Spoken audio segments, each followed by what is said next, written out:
Hello everyone, my name is Craig Da Vinci. Welcome to my first ever YouTube video right here on YouTube. Today I will be talking about Japanese contemporary fine artist and acrylic painter Tetsuya Ishida. And in the background of this video, I have some Dark Souls 3 footage of my own for your enjoyment. If you liked this video and found it to be very interesting, definitely give it a like, subscribe, and leave a comment. Thank you so much for watching, guys, and let us begin.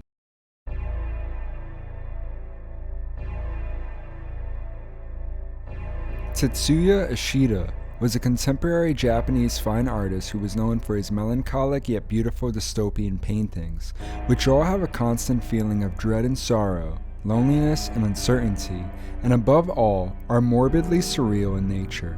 A lot of his works depict white-collared men slaving their lives away for consumerism and capitalism, losing all sense of their humanity. There is a reason for this type of imagery.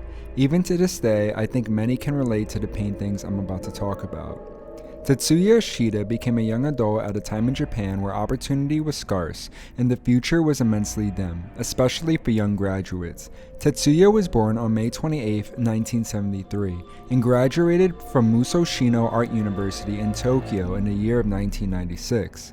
Tetsuya was 23 years old and fresh out of college, with hopes and dreams of becoming something special. He was looking forward to the future, something many of us feel once finally attaining a degree after working so hard. However, the future for the young artist would become a very dark one, as the lost decade in Japan soon began around the same time Tetsuya graduated.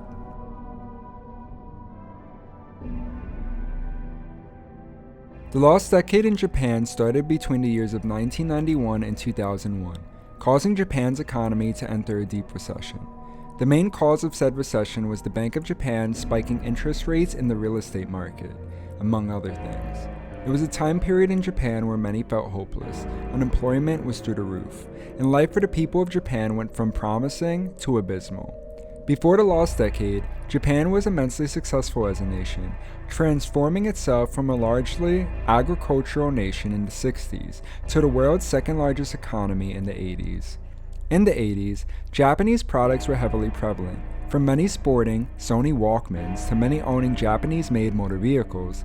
This and, of course, countless other things contributed to Japan's success as a nation before the lost decade. When you go years and years with economic growth one day to hitting a dark recession the next, that not only does damage to a nation financially, but it hurts the patriotism of the nation as well, making many ponder, where the hell did we go wrong? It's important to inform you of this unfortunate period in Japan's history, as it will be the key reason for why many of Ishida's works are rather morbid and dystopian-like, as the artist's prime years were spent living in a dystopian world, which was that of the lost decade. The artist's works are essentially visual commentary of how he perceived the world while living through the lost decade. This gift of social commentary through the arts was discovered by Ishida by participating in local writing contests early on in his life. He would submit responses to illustrations he would see, specifically illustrations done by Lithuanian-American social realist Ben Shahn. Ishida made his own comic strips on things he felt concerned about, like humanity relying too heavily on technology. All of this would later help Ishida grow into his own as a fine artist. During his college days, Ishida's parents were dismissive of his dreams of being a fine artist and were never supportive of him. They never helped him financially with tuition, as they felt going to college for art was illogical. This would add more depression onto the artist's life, but despite this, Ishida graduated from the Musashino Art University in Tokyo in the year of 1996, earning a degree in visual communication design. After this, he would find success in exhibitions and auctions by even being a part of an auction with a young Takashi Murakami at the time, who is now regarded as one of the most iconic contemporary fine artists of today. Tetsuya Ishida was a prolific artist, creating about 217 paintings in total. This is impressive considering his life was cut immensely premature, as the artist would tragically succumb to his death by an oncoming train in the year of 2005. He was only 31 years old. With all that being said, I hope I painted a clear depiction of Tetsuya's backstory, as it is always important to know the life of a fine artist. By doing research on one, we are able to understand the context of the works even better and get a richer understanding of what the artist was trying to convey. We will now dive deep into analyzing his works. I've picked out 6 paintings in particular that I will discuss and focus on. This is all my interpretation.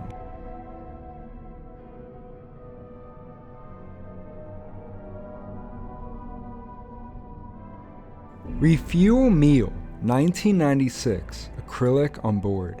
Refuel is the first work we will be looking at today, as I feel it is one of Tetsuya's most powerful works. This work is a classic of Tetsuya's, as it does not beat around the bush when it comes to how the artist feels towards consumerism and capitalism. Here, we see an eerie scene of 6 men. 3 appear to be deli clerks, with the other 3 being businessmen in suits. The 3 deli clerks are feeding the businessmen through gasoline-like pumps with lifeless gazes, almost as if they are under some type of mind control. They are pumping what can only be sludge-like food into each seated man, refueling each one so that way they can go back to work and continue to slave their lives away for capitalistic purposes. In this world, there appears to be a great lack of freedom. No options of meals as there is no food menu, no soda machines in sight, and just pumps, prevalent with servers in hand. Not only are all 3 businessmen getting fed the same, but notice how everyone looks the same. All 6 men sporting the same exact haircut, having the same exact lifeless gaze, with the same exact facial features. This implies that there is no room for individualism in this world. All that matters is working. There is no reason to be different. Humans here are just empty vessels, carrying out orders in a world that has no meaning. What enhances the eeriness in this painting isn't just the obvious subject matter, but the lighting at play here. Notice how the upper region of the composition is the only well-lit area, with the backs of the businessmen being very dark in tone, as well as the area below them. This creates a nice contrast of light and dark, while also implying that perhaps the scene takes place at night, or around the time of dusk. Perhaps the businessmen stopped at this refuel station before heading home after a long, unbearable shift, and this is their daily dinner forever. It should also be noted that all of the faces of the men and all of Tetsuya's paintings have been suspected to be of the artist himself. However, Tetsuya never wanted viewers to perceive these paintings as self-portraits. Instead, he wanted viewers to consider that the artist is just using his face as a default face to represent all men in his paintings. This painting also oozes a sense of dread, thanks to the color palette not being vibrant at all, but rather subdued heavily color-wise. Lastly, Refuel also utilizes repetition in a rhythmic fashion, as each subject is frozen in the same gesture as the one next to them. This just further emphasizes how individualism is nowhere to be found. Everyone looks copied and pasted, and originality has gone extinct, a common theme one shall witness when looking at many of Tetsuya's works.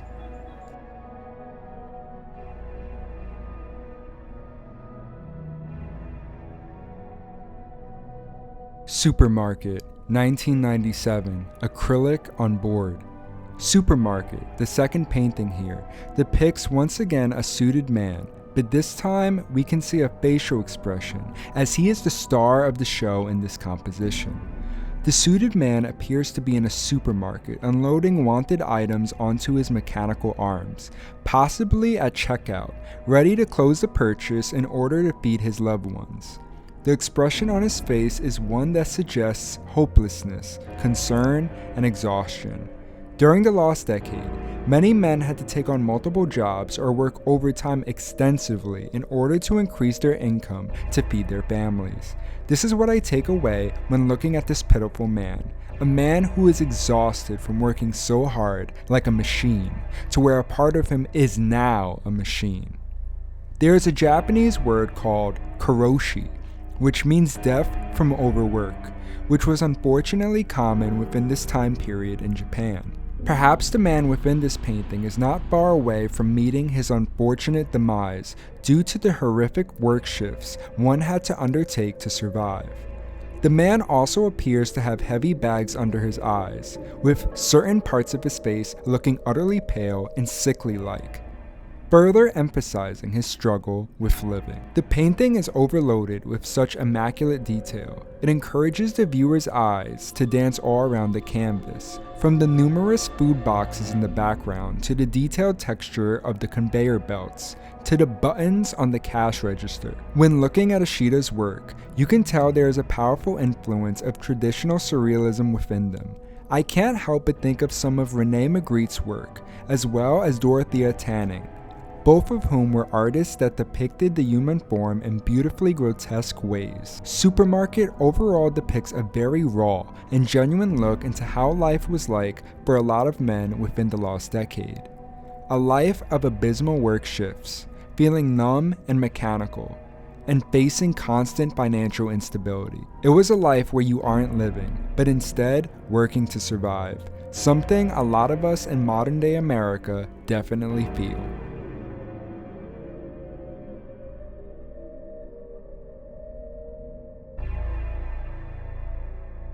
Recalled, 1998 acrylic on board. And Recalled, Tetsuya depicts a scene of what appears to be a family alongside an engineer. The engineer is unboxing a big package, with the package containing a man dismembered in several parts. Upon closer examination, it is evident that this man is actually an android, with the engineer in the process of not unboxing him, but instead putting him away back into his packaging, hence the title, Recalled. The family next to the engineer is observing intensely, yet they all look devoid of life. I believe this painting symbolizes karoshi, death from overworking oneself, as the android most likely succumbed to its demise by being so overworked it malfunctioned indefinitely. Men were no longer human beings in the eyes of corporate, but instead just a number, and as a result of this, would oftentimes be overworked to the point of death. This painting is most likely how Tetsuya perceived the government at the time, feeling as though human well-being became disregarded,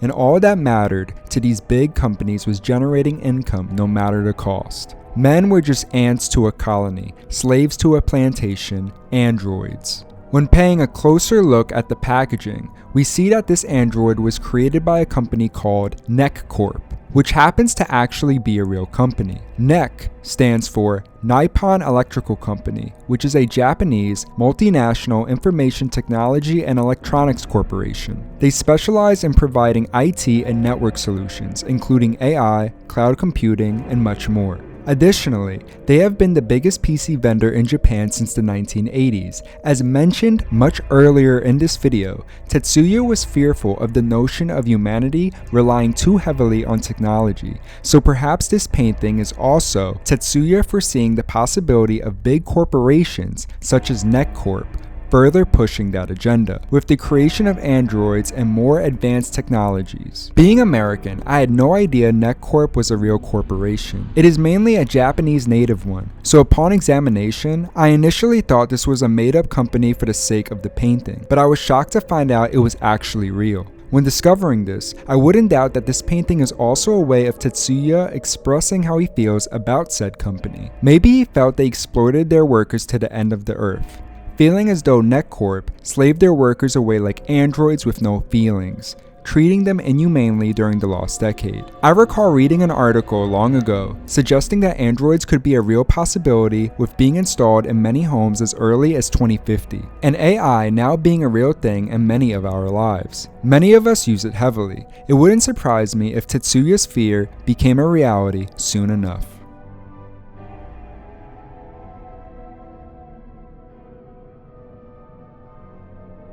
Cell phone robot and laptop boy, 1996 acrylic on board. Out of all of the paintings I've shown thus far, I think Cell phone robot and laptop boy is by far my favorite. It showcases this hulk of a mech with a businessman calmly just typing away on his laptop, resting on the shoulder of this robotic giant. The imagery here has a sense of humor by not taking itself too seriously, like the other works, and is partially vibrant unlike the others, as the orange on the mech, despite looking aged, looks simultaneously radiant. The background of the scene showcases a hazy sky, with the lower region of the composition appearing dark and gloomy. whereas the top portion looks bright and hopeful. This is almost as if the giant robot is marching its way out of a storm, towards the sun. The robot has a familiar lifeless gaze, as do many of Tetsuya's subjects. However, the businessman looks rather tranquil, not appearing to be in too much distress or any distress at all. On the left side of the giant robot suit, we see steam emerging from what appears to be a vent in its chest, suggesting that this robot is definitely hard at work here. The robot looks like it has seen better days, as the paint on various areas of its body have deteriorated or have been scratched out. Upon closer examination, we can see Tetsuya's clever design choice for the head of the robot, as it has two cellular phones permanently mounted on its head, looking like mechanical bunny ears. Lastly, it appears there is a roller coaster ride in the distance of the scene, perhaps suggesting that this work takes place at an amusement park of some sort.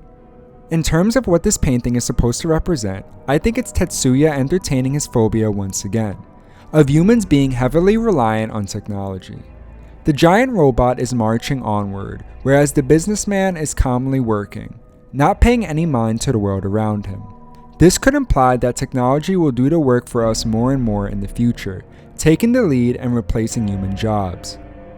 Meanwhile, mankind just sits back, aloof, remaining more and more unemployed due to the fact that we are too distracted by our own lives. So much so that many will never be prepared for technology's imminent takeover. AI being a serious contender, technology is gaining more power in the future, for good and for worse. I also simultaneously think this work also suggests how many men felt during the lost decade, by constantly having to take calls, overworking like a slave, and with every day feeling hopeless and void. Corporations would also control you with ease, the giant robot being the exact representation of how many workers felt. Overall, I think this painting is beautifully dystopian, oozing a great sense of humor, not taking itself too seriously, but also I love it because I just love giant robots.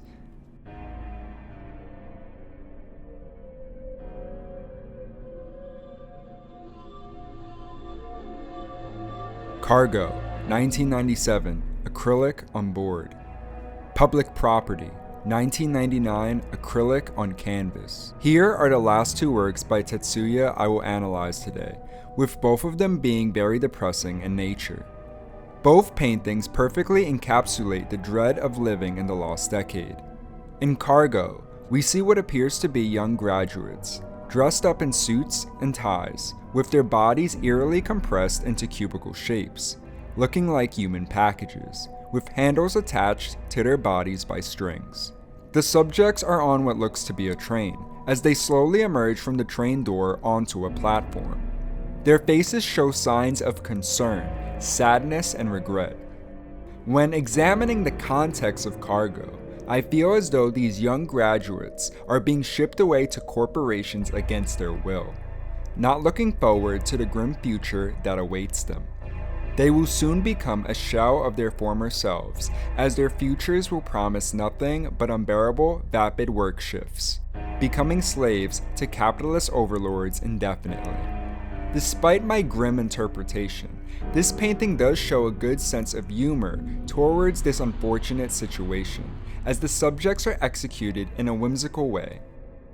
In Public Property, however, I would argue the concept is more sinister, as we see a construction worker on a street, preparing to fix large holes in the road with cement. Inside these massive holes, we see what appears to be heads of deceased men, between gaps in a walkway for pedestrians. The faces on each head look soulless and beyond exhausted. This painting implies that the men have been walked on, taken advantage of, worked to the point of death, and are no longer needed by their capitalist overlords. The construction worker symbolizes a cover-up, washing away any trace of mistreatment of workers to cover the tale of corporations. I represented both of these paintings back to back, as I feel they are inadvertently connected with one another, with Cargo being the start of one's life during the lost decade, preparing to be taken advantage of for capitalistic gain, with Public Property being the aftermath for working for such companies. These two paintings arguably represent how it is in current-day America as well, as we are not that far off from our own recession, as many Americans are struggling to stay afloat, with everything becoming so unbearably expensive, working extensive work shifts, slaving themselves away for companies that really don't care about us, with many feeling like nothing but a number.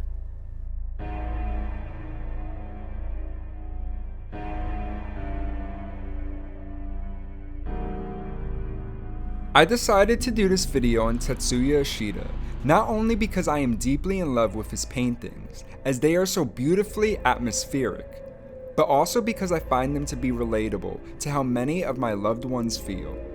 Many feel like they are living a meaningless life, with every day being a clone of one another, anxious about the future, with many losing their jobs now due to technological advancements such as AI. The only way to keep a job is by slaving your life away to the point where you no longer have one. I think all of these paintings show the cons of capitalism, visually depicting what it's like living in a world where nothing matters but the CEOs, bosses, and the financial stability of the company, not the workers. The more I grow older, the more I realize how hurtful capitalism is to not only the well-being of human beings, but how hurtful it is to anyone or anything who is trying to make things of quality, especially something original. New video game ideas are turned down for remakes, movie franchises continued to the point of absurdity, monopolies conquering smaller competition, etc. Capitalism definitely has its pros, but these days it seems it's being utilized in a way that is ruthless and insensitive. Greed is commonplace in the West, and things won't change until many stand up against it.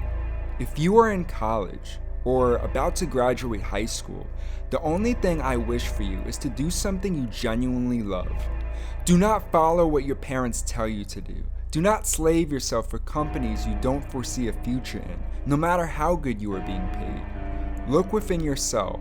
Recall things that made you feel alive, things that put a smile on your face, and chase after that. The problem with many of us is we are too drawn to occupations that make us money, neglecting our true passions. If you truly want to make a lot of money and see real success, pursue what you are good at. When you are good at something, it motivates you to get even better at your craft, thus making you more valuable in society, subconsciously making more money. No one and no company can tell you what is right for you, only you know. Silence the outside voices and listen to your own, for that is a way life should be lived. I hope the works of Tetsuya provided something useful to you, as he truly was an artist ahead of his time, whose life was cut unfairly short, due to taking his own life. But may he rest in peace. Lastly, I hope you loved this video, as it's my first ever video like this. I plan on continuing to make more. Leave any comments of what you think of Tetsuya's artwork, and suggest more artists for me to research next. Thank you.